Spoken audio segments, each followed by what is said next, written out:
ก่อน เส้นได้ ใช่กลัว ตัวนี้แหละตัว ฮะ เบิ่งลองแป๊บนึงจอดก่อน ให้เพิ่นได้ก่อนจังหน่อยให้เพิ่นสแกน ทาง มึงก่อน นี้แหละทางนี้แหละถึงเนาะ ถึกโดย มันมีใช่กลัวเด้ ทางนี้แหละไปเลย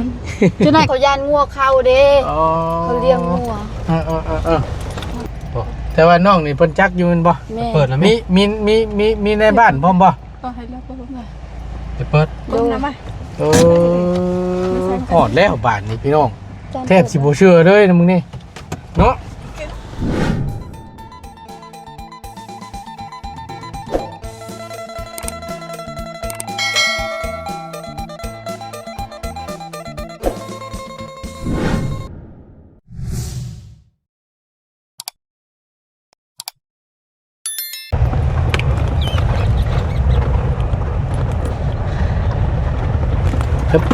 ครับ เป็นอย่างไรเด้นอนทาง ครับพอกับผลบ่ตกโอเคอยู่ได้อาจารย์เด้ บนตกเนี่ยเข้าบ่ได้เด้ก็ว่าได้ ข่อยยังย่านอยู่ได้นี่ย่านฝนมันตกอยู่นี่อันนี้นี่สิเป็นอีกเส้นทางหนึงพี่น้อง ครั้งแรกเลย ก็คือผู้ดีทางทีมงานแล้วก็บ่ตูนบ่เคยเข้าจักเทื่อพี่น้องเอ้ยก็ผู้ดีว่าทางน้องหลาน้อยเพิ่นเนาะก็ว่าสิพามาเบิ่งอีกหมู่บ้านหนึงว่าซั่นซึ่งหมู่บ้านนี้ก็บ่เคยเข้ามาจักเทื่อ ไปแต่จานยันรถมาเลย เป็นได้ล่ะเอาเต็มอยู่พี่น้องเอ้ยเนาะ สบายดี กราบสบายดีและสวัสดีเด้อพี่น้องสบายดีมิสุขุสุคน มีไฟบ่ พบเจอกันกับประตูในคลิปนี้เนาะครับผู้ดีทางน้องหลาน้อยเพิ่นสิพาเข้าไปหาอีกหมู่บ้านหนึงพี่น้องเอ้ยคือจังหวะโชคล้นทับอีกบ่ โดยแม่นแล้ว ฮะ ดีใจ ป้าตัวคือโชคดีแท้เฮ้ย เส้นนี้ โดย ใช่ดึกกว่า นี่ คนนี้บ่ โดย มึง เฮ้ยแม่นบ่ล่ะ ใช้เส้นทางนี้ เอาแล้ว เซ่ แม่นบ่เช่นนี่ เขารถใหญ่แกมันต้น บ่ ไปทางนี้โดย ใช้อันโอ้มาอยู่เนาะจัด เขาไปทางนั้นกี่ดิกันเขาไปเลี้ยวนี่นั่น คือโย เฮ้ยมันแม่นอยู่บ่เช่นนี่ รถไฟคายระวังรถสิบเจ้าเลย เอ้าเขาเจ้าแกมันกับเขาแกหด10 ต้นเขายังไปได้เลย เอารถกระเจ้าเนาะอันนี้รถก้อย โดย มันต่างกันแน่น้องเอ้ย มันต่างกันได้ไรชัวร์เลยปุรีน้องน้ำครับมันน้องหลานน้อยเพื่อนพี่น้อง ทางไปบ้านโคตรนั่น โย้ยน้องเคยไป บ้านยังบ่จุเจือ บ้านบางเอ้ยน้องเคยไปกลมันต้นอยู่นี่ได้ส่วนพี่น้องอยู่บ้านนี่แต่เขาเฮ็ดไกลกับอันนั้นบ้านบางเอ้ยเด้ เขาเคยไปสอนทางเขาไปทาง เอ้ยก้าวน้องไปซ่อนนี่ไปอยู่พี่เด้ไปกลางคืนไปแต่6 โมงได้ปลาบ้านแม่น ในหมู่บ้านนี่มีจังหลังคาเงินเนาะ ก็ลาอยู่ลองไปเบิ่งจังหน่อยน้องก็บ่ได้นับ บ้านบังเอ๋ย โดย บ้านนี่ เฮ้ย เฮ็ด ไปได้พ่อ มันแข็งดินนี่ แข็งอยู่บ่ โดยมันแข็ง เหมือนตัวอาจารย์น้องน้ำจังนี่ ตกใจเลย ยังคือเสือ เช็ดกันเต็มมุบจังเลย ท่านมันบ่แข็งนี่ไปบ่ได้เนาะ กันใจมุม บ่วุ่นบ่กล้าไปแล้วเด็ดตำรา โอ้รถเราเฮงๆกับรถคอย เบิ่งนั้นเราย่านแล้วจอด ยะบุญ นั่นแล้วลงเบิ่ง เจ้าจิถ่ายคลิปหนทางอันนี้ดิเป็นเอาได้ ดักบ่เคยลุมนี่ บ่ เอาเดี๋ยวเบิ่งไปน้ำกันเด้อพี่น้องเด้อว่าสิเป็นจังไดแน่ โพ่นในคาถึก บ้านหยังเกาะ บังเอ้ย บ้านวังเอ๋ยเนาะดีแต่ว่าบ่เป็นชื่อบ้านน้องเอ๋ยจังแม่นเนาะชื่อบ้านก็ได้ อยู่เมืองเชฟโปนแขวงสวรรณเขตพี่น้องผู้ดีทั้งน้องนี่ละน้องหลานน้อยเพิ่นพามากับน้องน้ำ เหม็นทางไปอันของประตู7 ปีจ้ะ เลี้ยวไปทางนั้นก็คือสิแม่นตัวบ่เสียงพาไปน่ะ อันว่าย่างขาม แม่ บ่เฮ้ย ไปทางลัดนั้นแห่งใกล้กี่อันนี้ไกลอีหลีทางนั้นน่ะบ่ไกลปานใด แม่นบ่ โดยทางยากทางนั้นน่ะแต่บ่ใกล้แม่นชุมนงไปหาหน่อไม้แต่ก่อนนั่นไปทางนั้นแล้วออกทางบังเอ้ยนี่ออกหน่อไม้เต็มกระเป๋า ออกเมื่อตอนไปนั่นม่วนตอนเมื่อนั่นเมื่อยอีหลีเต็มกระเป๋าอยู่เข่าผมเท่านั้นเหรอ ขาไปมันพอไปอยู่ด้วยเนาะ เคยไป ห หาหน่อไม้ขายนั่นได้30,000 ออกจน พวกคะแนนพอโต๊ะออกบ่ได้เด้อนี่เด้อ ทางกันบ่จัก แม่นดีเด้อ ไปทางไหน เลี้ยวไปพี่ ใช่ครัว โดย ครัวอาจารย์ครัว กว่า บ่ฮอด3แยกอยู่นี่อันช่ จั อง งไหน แยก เขาบ่ฮู้อีกนี่จังไหน เขา ทันอยู่ดอก อันนั้น ทันอยู่ดอกบ่บุญทันอยู่เพิ่นสิเบิ่งว่ารถมาเดี๋ยวไม่ไหม้อยู่เอาก็ดีใจนำเด้อ โดย โอ้ยเนาะ8ล้านบ่ โดย ปา 8 ล้าน โตก็สิพอได้4บัดนี้เนาะ แม่นพอแล้วนี่ ชุดนั้นมันขาดอยู่เท่าไหร่เนาะ ไปลาดประหารใจเด้ บ่ได้ประหารแล้วดิ เออ ดีใจ โอ้ยถือว่าสุดเลยน้องเพิ่นก็ช่องข้างเด้อจักโชคใหญ่ล้นทำนี่เนาะ แม่นน้องเว้าบ่ออกเลยนับเงินจนเส้น 8 ล้านแล้ว เอาออกมือเอาออกอันนั้นยังมีแต่ดันนะเห็นเงินน้องวิทย์ว่าสิออกมีให้ประตูเพิ่น ว่าสิแบ่งมีให้ประตู7ปี แม่นไปเบิ่งนั่นอ้าว จกไปจกมาพอไปพ่อเงินครับ แม่นตกใจหมด โอ้ จ ย นฉันนับว่าเป็นน้อง เนาะ กับบ่คิดว่าเป็นเงินน้อง เส้นนี้บ่ อาจารย์เล่าวเฮ็ดแล้วบาทนี้พี่น้องเอ้ยเซอร์ไพรส์น้อง เส้น เส้นนี้ นี่ได้ เซอร์ไพรส์น้องหลาน้อย เส้นนี้บ่ ไหนเลยปนาย ป้าก่อน เส้นใด ใช่ครัว ตัวนี้แหละตัว กีต้นหูเนี่ยไป ฮะ เบิ่งลองแป๊บนึงจอดก่อน ให้เพิ่นได้ก่อน ไหนเลยเนี่ยไปต้น จังหน่อยให้เพิ่นสแกน ทาง มันก่อน นี้แหละทางนี้แหละทางนี้แหละ ถึงเนาะ ถูกโดย มันมีใส่ครัวเด้ โยกไปป้าเลยทางนี้แหละไปเลยจุดไหนเขาน่ะ แก่หอบันนาปีมือ ใช้บ่บุญ หน้าปิกมู บ่บุญมาแล้วบ่ ย่าง ฮะ พ้นมาเลย กำลังมาเนาะ หน้าไหนปิกมูมานำเอ้ย อยู่ทั้งพุ่นก็เต็มพี่น้องเอ้ยทั้งลูกหนวด คือ เบาได้แล้วก็ลุงเพิ่ม4 คนเต็มละทั้งนั้นจะได้ทั้งน้องเพิ่นมานั่งอยู่ทั้งพี่รถอาจารย์เท่านี้เนาะทั้งหมดต้นก็มานั่งเป็นหมู่พี่น้องเอ้ย ซื้อมา โอ้ยามพ้นเขาก็ได้ละเถิดมาแต่ตอนนี้แล้ว ลงไปข้างหน้านี่เป็นเช่บ่น้อง โดย ลงไปนี่ได้ แม่น เป็นเซ แต่ว่าอันเป็นเช่ที่ว่าอันถ้าไอ้ข้ามไปหมู่บ้านกู้ๆมันบ่จ๊ะ แม่น แม่นบ่ โดย อ๋อ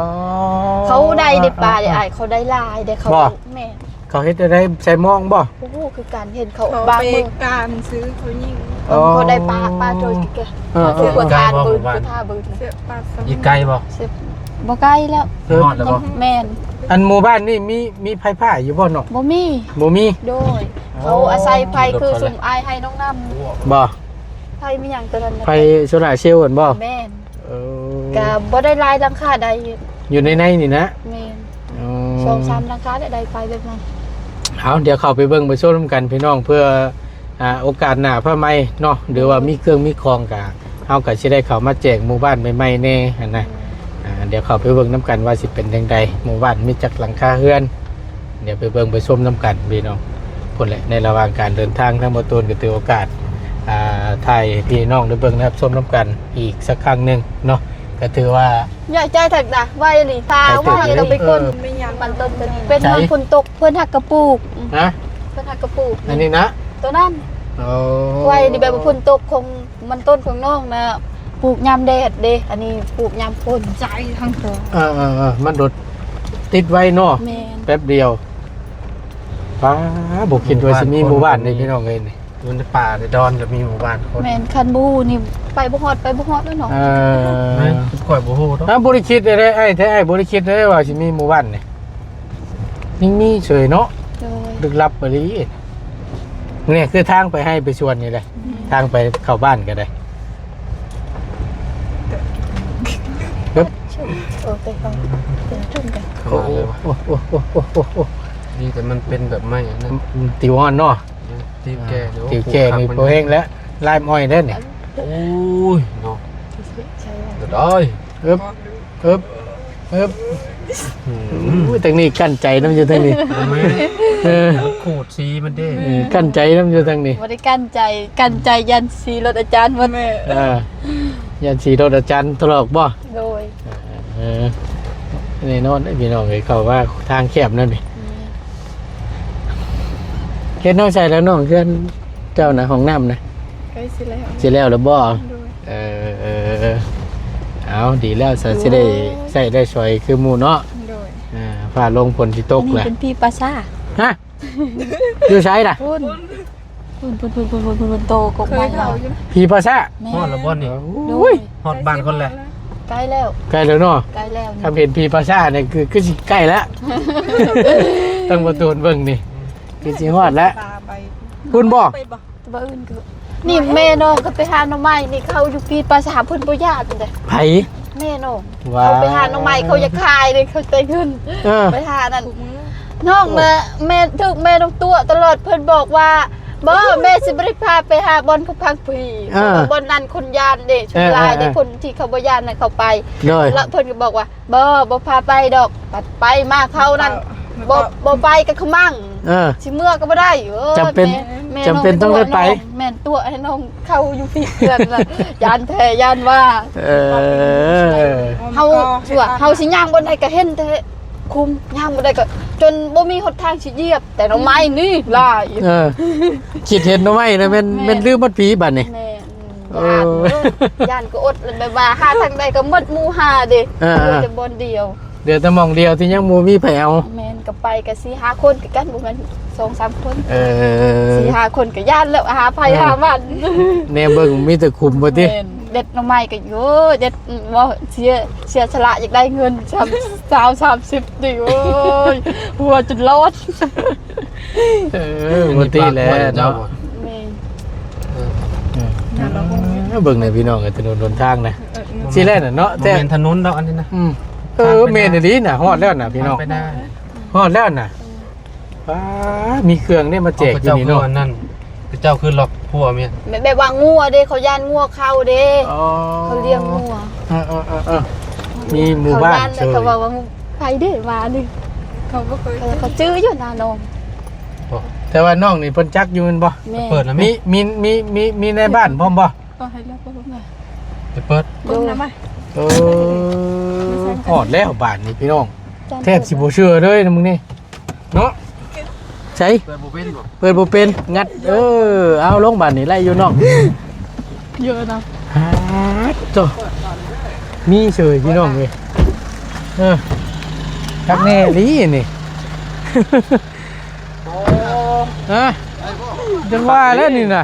คอยบ่เชื่อได้อว่าสิมีหมู่บ้าน เจ้าเมา เข้าอยู่บ่ ฟ้าได้เนาะ หมู่มีไหน สบายดี เอาสบายดีสบายดีหมู่มีบ่บุญเลยอย่าว่าแต่ไฟฟ้านะสัญญาณคอยยันหมู่มีอยู่เบิ่งคักแล้ว ลุงจอดวันนี้ก็ได้ตีรถ ฮะ จอดใช้ก็ได้ไป ทางคนโอมหมู่บ้านได้หรอ แม่น คักแน่ลีคอยยังว่า มันชวนล่ะมันชวน ฮอนบ่ฮอนแลดเนาะเพิ่นฮู้จักน้องอยู่บ่บ่ เนาะ เข้ามาพี่ก็ได้เอาไป เอาเข้าได้บ่เฮ้ย เอาเข้าเลยนะมาบุญเอ้ยเอาเข้ารถเลย เอาจอดนี่ไม่ได้ป่ะ ได้คือกัน เอาเข้ารถนะเพื่อความสะดวก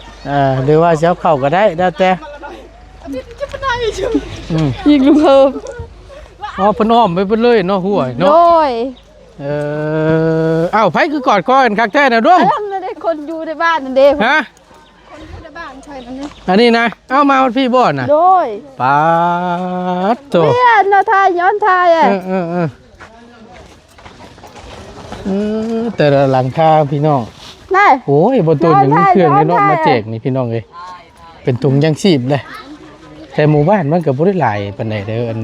ปูบิด เป็น ลวกใน แต่ละหลังคานี่ก็เบิ่งนี่มีขนมเด้มาต้อนเนาะพุ่นน่ะ เยอะเป็นผู้นายจุ่ม อืม โอ้พี่ ฮะ เราย่างมา ย่างเอาบ่ โอ้เรากอดคอข่อยได้ เสี่ยวกัน จู้ได้ลูก เนาะ โดยเพิ่นย่างเอา อันใช้อันทั้งในบ้านเพิ่นอยู่ใช่น่ะ เบิ้นเต้นในบ้านจริงนะอ่ะพี่อ่ะเบิ้นเต้นในบ้านเป็นเลย ต้องแจ้งก่อนได้อพี่น้องบอกเพิ่นก่อนให้ ไร เฮาพูด ย่อ นำ ท่าย้อนตะ อืม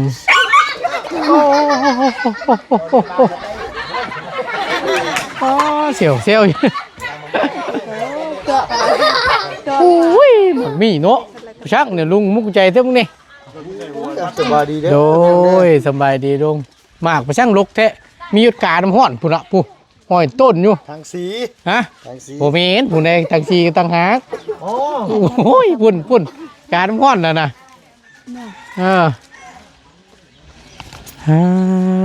โต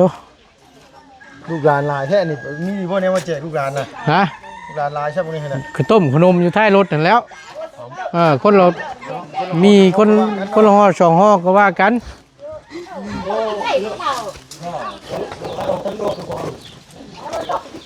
ใครอยู่ใช่เนาะเพิ่นจื้อเจ้าอยู่บ่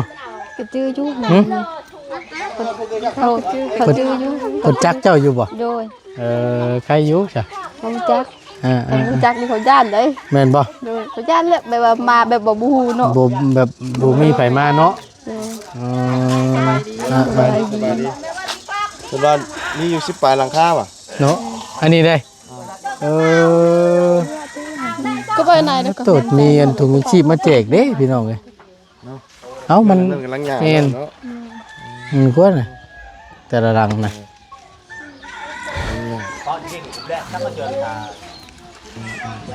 บ่ ลงไปสำรวจแหละ โดย แต่ว่าอันกระตูบน้อยเนี่ยเป็นเหล้าเข่าคนบ่ เพื่อนตัวนั้นน่ะเล่าเขา เหล้าเขาน่ะเนาะอันนี้ได้เนาะอันนี้ได้นี่ เล่าเขา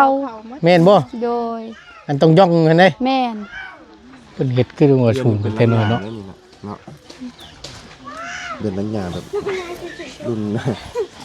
เก่าโบราณเลยเนาะหายากได้กันลังยาเนาะ ในบ้านบ่นี่น่ะสำบายดีเด้อพ่อเด้อสำบายดีพอดีเฮาเข้ามาหากันครั้งแรกเฮาก็ได้พอดีมานํกันนี่แหละกับทางน้องหลานน้อยเพิ่นกับน้องน้ำเพิ่นพาเข้ามาพอดีเฮาจะเข้ามาเบิ่งว่าอยู่ในหมู่บ้านนี่มีครอบครัวใดที่แบบว่า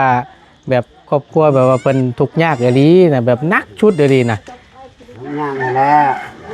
เพื่อนชานี่แล้ว นั่นแหละแต่ว่ามีครอบครัวใดแน่